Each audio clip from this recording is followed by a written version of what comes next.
बात आज की नहीं, सृष्टि के प्रारंभ के सत्ययुग की है। मनु के दो पुत्र थे, प्रियव्रत और उत्तानपाद। इनमें उत्तानपाद नरेश हुए। उनकी दो रानियां थीं, किंतु अपनी बड़ी रानी सुनीति पर नरेश का प्रेम कम ही था।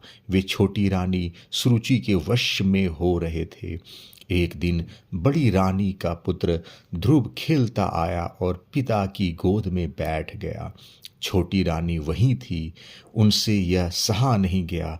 उन्होंने 5 वर्ष के बालक ध्रुव को हाथ पकड़कर नरेश की गोद से नीचे उतार दिया और झिड़क कर बोली, यह आसन मेरे पुत्र उत्तम का है। तुझे यहाँ बैठना हो तो भगवान का भजन करके मेरे गर्भ से जन्म ले। बड़ी कड़ी बात थी। नन्हे बालक को कहा जा रहा था कि पिता की गोद या सिंहासन पर बैठने के लिए मरना होगा और फिर विमाता के गर्भ से उत्पन्न होना होगा। पिता ने भी बालक के अपमान को रोका नहीं। ध्रुव अनंतः सम्राट का कुमार था। वहां से अपमान से क्षुब्ध रोता हुआ चल पड़ा। नन्हा बालक कहाँ जाए, माता ही एकमात्र उसका आश्रय स्थान ठहरी। पति प्रेम वंचिता रानी सुनीति ने हृदय पर पत्थर रखकर सब सुना। पुत्र को छाती से लगाकर रोती हुई वे बोली, बेटा, मुझ अभागिन के गर्भ से जन्म लेकर सचमुच तुम भाग्यहीन हो गए हो। लेकिन तुम्हारी विमाता ने तुम्हारे अपमान के लिए जो बात कही है, सच्ची बात वही है। सचमुच यदि तुम उनके पुत्र उत्तम की भांति महाराज के सिंहासन पर बैठना चाहते हो तो पद्म पलाश लोचन श्री हरि के चरणों की आराधना करो। तुम्हारे पितामह मनु ने उस नारायण की आराधना से ही श्रेष्ठ पद पाया। भगवान ब्रह्मा श्री हरि की कृपा से ही ब्रह्म तत्व को भूषित करते हैं। समस्त लौकिक परलौकिक के सुखों की प्राप्ति का साधन भगवत भक्ति ही है। बालक ध्रुव को जैसे मार्ग मिल गया। उन्हें पता नहीं था कि भगवान कौन है, उनकी भक्ति कैसे होती है, किंतु वे माता को प्रणाम करके घर से निकल पड़े अकेले वन के मार्ग में। ध्रुव को कुछ पता हो या न हो, ध्रुव जिसे पाने निकले थे उसे तो सब पता रहता है। कोई सचमुच उसे पाने चले और उसे मार्ग न मिले, यह संभव नहीं है। भगवान नारायण के मन के ही अंश हैं देवर्षि नारद जी। ध्रुव के वन में पहुंचने से पहले वीणा बजाते वे उनके सम्मुख मार्ग में आ खड़े हुए। बालक ध्रुव ने देवर्षि को प्रणाम किया।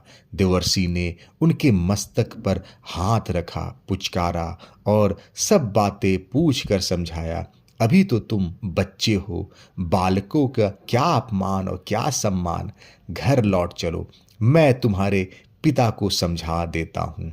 यह तपस्या और उपासना का मार्ग बड़ा कठोर है, समझ आएगा। बड़े होगे तुम और तब यह सब भी कर लोगे। ध्रुव बच्चे थे किंतु कच्चे नहीं थे। उनका निश्चय तो सम्राट कुमार का निश्चय था। बड़ी नम्रता से उन्होंने निवेदन किया, मुझे तो ऐसा पद चाहिए जो मेरे पिता पितामह या किसी को भी न मिला है। ऐसा पद भी मुझे प्राप्त करना है केवल श्री हरि से। आपने कृपा करके दर्शन दिया है तो अब इस उद्देश्य की सिद्धि का साधन भी बता दीजिए। देवर्षि प्रसन्न हो गए इस दृढ़ता से। उन्होंने कहा, तुम्हारी माता ने तुम्हें ठीक मार्ग बतलाया है। किसी को कोई पुरुषार्थ अभिष्ट हो, उसकी प्राप्ति का सर्वोत्तम साधन नारायण भगवान की आराधना है। देवर्षि ने कृपा करके द्वादक्षर मंत्र का उपदेश किया। मथुरा जाकर भगवान की पूजा करने का आदेश किया। कहाँ तो महाराज उत्तानपाद ध्रुव को गोद में हटाए जाने पर चुप बैठे रहे और कहा, अब वे ही ध्रुव के वन में जाने के समाचार से अत्यंत व्याकुल हो उठे। उन्हें भूख प्यास और निद्रा भी भूल गई। ध्रुव लौटे तो उन्हें सर्वस्व दे दे, यही सोचने लगे। देवर्षि नारद ध्रुव को मथुरा भेज कर महाराज के पास आए और उन्हें आश्वासन दिया।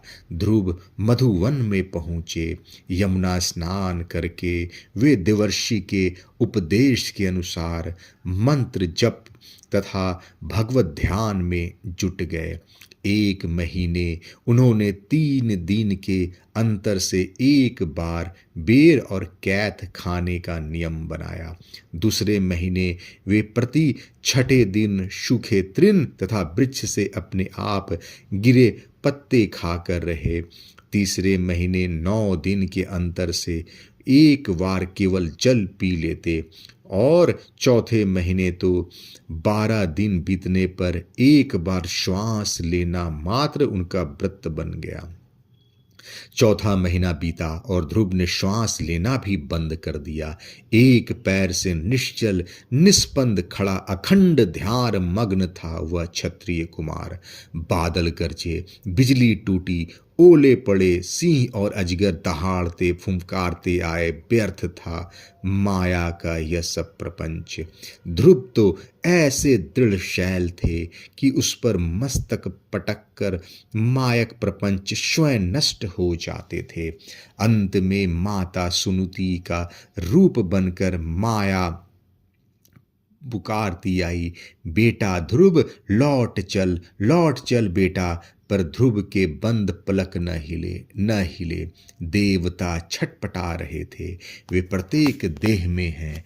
ध्रुव के दृढ़ प्राण निरोध के कारण उनका दम घुटा जा रहा था और ध्रुव उनकी पहुंच से परे पहुंच चुके थे। उनका कोई उद्योग ध्रुव के ध्यान को कंपित तक नहीं कर सका। अंत में सब देवता त्राहिमाम करते भगवान नारायण के शरण पहुँचे। भगवान ने उन्हें आश्वासन दिया और स्वयं गरुड़ पर बैठकर ध्रुव को कृतार्थ करने मधुवन पधारे।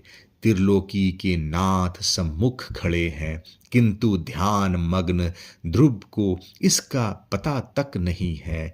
भगवान ने ध्रुव के हृदय से अपनी मूर्ति अदृश्य कर दी। व्याकुल होकर ध्रुव ने नेत्र खोले और चकित देखते रह गए। हाथ जोड़ लिए, किंतु कहे क्या। बहुत इच्छा है स्तुति करने की, पर स्तुति करनी आती नहीं। सर्वज्ञ प्रभु हंस पड़े। अपने निखिल वेद में शंख का बालक के कपोल से स्पर्श कर दिया। सरस्वती जागृत हो गई, वाणी खुल पड़ी। ध्रुव स्तुति करने लगे।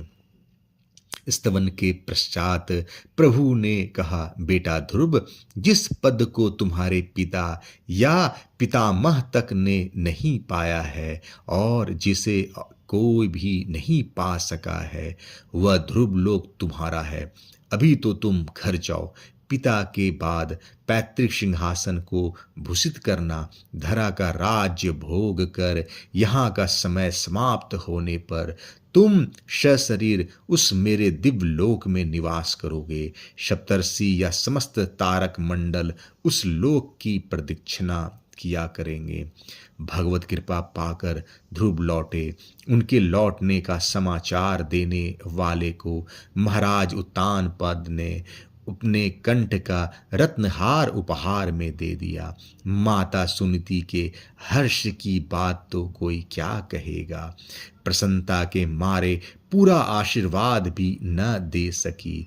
ध्रुव को तिरस्कृत करने वाली रानी सुरुचि ने ध्रुव को प्रणाम करने पर गदगद स्वर से कहा, चिरंजीवी हो पुत्र। महाराज ने समारोह के साथ ध्रुव को नगर में लाकर युवराज पद उसे दे दिया। हरिओम तत्सत।